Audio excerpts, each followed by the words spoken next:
Merci encore de nous rejoindre aujourd'hui pour la deuxième partie de la vie avec les petits-enfants.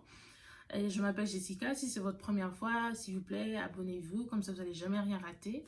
Alors la première partie de la vie avec les petits-enfants, j'ai répondu à quelques questions que j'ai reçues des abonnés.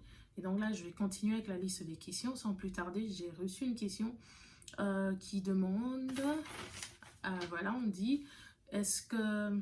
C'est quoi la différence entre quand tu avais un enfant, quand tu as élevé Malia et la quatrième? Est-ce que tu es moins inquiète? Je dirais oui, absolument, je suis moins inquiète parce qu'avec Malia, d'abord j'étais une nouvelle maman. Voilà, j'étais une nouvelle maman et donc tout ce qui arrivait à Malia m'inquiétait. Tout ce qui arrivait à Malia m'inquiétait. Donc si elle se blesse un peu là, je m'inquiète, je pense que sa face va disparaître. Quand il y a quelque chose d'anormal, tu vois, les nouveau-nés, ça fait des grimaces bizarres. Et donc, une fois je vois quelque chose de louche, euh, je me dis, bon, qu'est-ce qui se passe avec cet enfant? Euh, et aussi, comme j'ai dit, avec Malia, j'étais une nouvelle maman, je m'inquiétais de tout, de tout, de tout. J'étais tout le temps sur Google, quand il y a quelque chose qui ne va pas, je m'inquiète. Elle fait une fièvre pour une première fois, je me rappelle quand elle a fait la première fièvre, je n'arrivais pas à dormir, je me posais tant de questions. Mais par contre, avec Mikéa, qui est ma quatrième, quand elle fait une fièvre, je sais, ok, d'accord, il y a peut-être les dents qui veulent sortir. Euh, donc j'ai beaucoup appris, donc il y a moins d'inquiétude avec Mikéa par rapport à Malia. Parce que bon, entre Malia et Mikéa, il y a quand même deux autres petites filles là. Et donc j'ai eu de l'expérience avec les trois avant Mikéa. Alors l'autre question, on nous dit comment est-ce que tu les aimes toutes de la même façon? Ou est-ce que tu as un enfant préféré? Je dirais que non, j'ai pas un enfant préféré. J'ai pas un enfant préféré. Les enfants à la maison, comment les aimer de la même façon? Vous savez, si vous êtes enceinte, même si vous avez eu 2 ou 3, 4, 5, 6 grossesses, une fois que vous allez mettre au monde, une fois que l'enfant naît et que on vous présente cet enfant, vous portez votre enfant et vous allez vous rendre compte qu'il y a un amour, il y a un sentiment qui sort de vous, il y a un amour, il y a des émotions. Et même si vous faites ça plusieurs fois, il y a toujours les mêmes émotions qui reviennent. C'est toujours différent, c'est spécial pour chaque enfant. Et donc c'est de la même façon à la maison. Mes enfants d'abord sont tellement différentes, ces filles, elles sont tellement différentes que c'est déjà difficile de les comparer. Et donc c'est la manière dont j'aime Malia, c'est aussi basé sur sa personnalité. La manière dont j'aime Myla, c'est aussi basé sur sa personnalité, et ainsi de suite avec Momo et avec Mikéa. Donc je les aime toutes de la même façon, je dirais, je les aime toutes, et, mais c'est aussi basé par leurs personnalités qui sont différentes. Alors on me dit, attendez, la deuxième question. Qu'est-ce que ça fait d'avoir 4 filles? Qu'est-ce que ça fait d'avoir 4 filles? Ben, d'abord je dirais, je sais pas comment comparer ça parce qu'on n'a pas encore de garçons, on n'a pas encore de garçons, mais c'est un réel plaisir. C'est un réel plaisir d'avoir 4 filles à la maison. Max, si Max était là, il aurait bien pu répondre parce qu'il aime bien ses petites filles.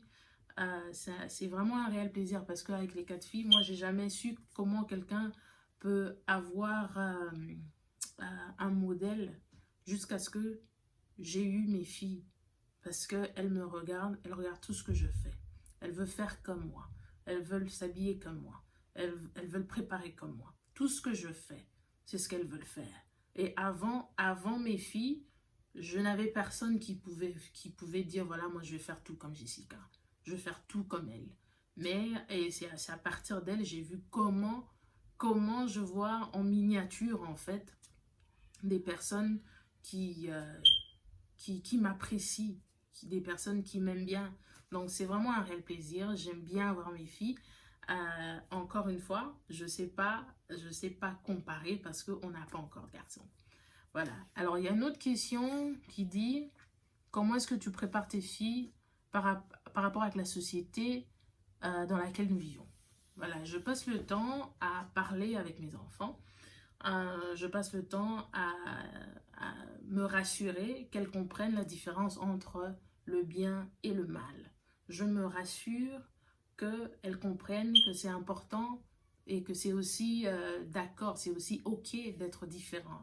C'est aussi ok de ne pas être influencé par la foule. C'est aussi ok d'être seul, prendre des décisions différentes seul. C'est aussi ok de ne pas faire comme tout le monde, hein, de ne pas se retrouver dans le lot de tout le monde. Donc même si 5000 personnes te disent que voilà ce que le mal est bien, mais si tu sais que le mal est mal, et donc tu vas juste pas faire. Je pense que la meilleure façon, c'est d'avoir des conversations.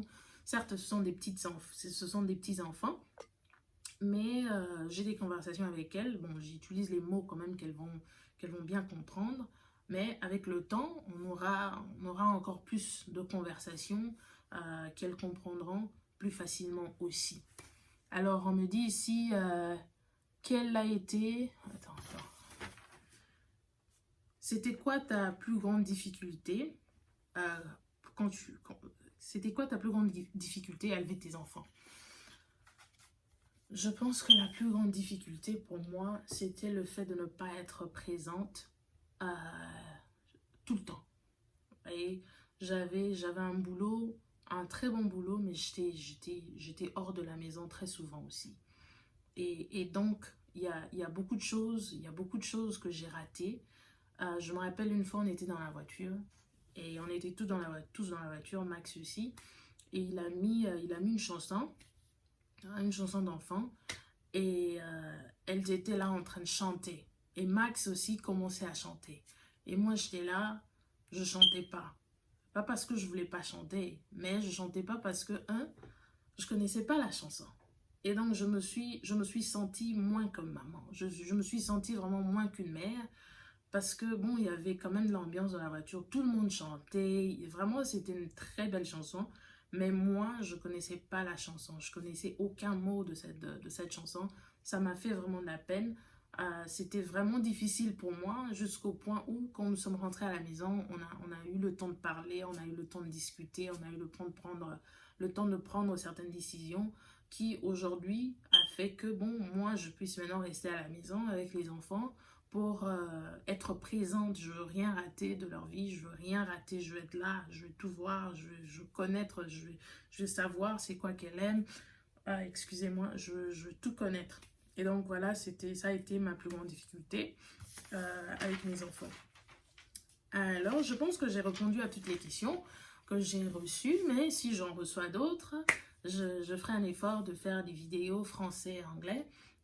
Mais sinon, si c'est votre première fois sur ma chaîne Just Plus 5, assurez-vous de vous abonner, comme ça vous n'allez jamais rien rater. Il y aura une vidéo qui arrivera dans 2 jours, en famille une fois, cette fois-ci avec avec toute la famille, les 4 filles et Max aussi.